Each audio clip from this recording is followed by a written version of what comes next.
রাস্তাঘাটে নারীদেরকে যদি উত্ত্যক্ত করা হয় বা ইফটিজিং করা হয়, সেক্ষেত্রে তার বিরুদ্ধে কী ধরনের আইনানুগ ব্যবস্থা গ্রহণ করা যায় এবং কী ধরনের শাস্তির বিধান রয়েছে, আজকে আমরা জানাবো আপনাদেরকে সেই বিষয়টি নিয়ে। আসসালামু আলাইকুম, আমি অ্যাডভোকেট মোহাম্মদ নজরুল ইসলাম। আমি বাংলাদেশ সুপ্রিম কোর্ট এবং ঢাকা জজ কোর্টে আইন পেশায় নিয়োজিত আছি।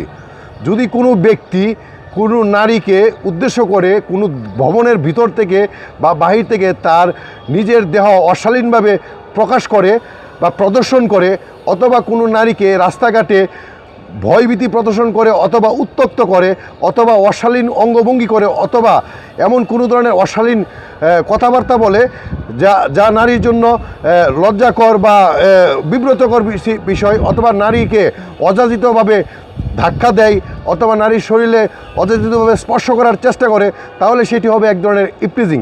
এবং এই ধরনের আচরণ যারা করবে তাদের কিন্তু আইনের দৃষ্টিতে 1 বছরের জেল এবং তদুপরি জরিমানা দণ্ডনীয় হইতে পারে। তাই অবশ্যই আপনারা যখন রাস্তাঘাটে এই ধরনের অশালীন কাজ থেকে বিরত থাকবেন এবং নারীদেরকে যথাযথভাবে সম্মান প্রদর্শন করবেন, কারণ আপনার ইচ্ছাকৃত বা অনিচ্ছাকৃত এই ধরনের কার্য কিন্তু ওই নারীর জন্য বিরক্তি উৎপাদন করতে পারে এবং এই বিরক্তির কারণে ওই নারী যদি আপনার বিরুদ্ধে ইফটিজিংয়ের মামলা দায়ের করে দেয়, তাহলে কিন্তু আপনার সর্বোচ্চ 1 বছরের জেল হয়ে যেতে পারে।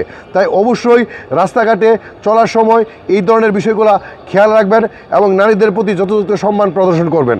ধন্যবাদ, ভালো থাকবেন, সুস্থ থাকবেন।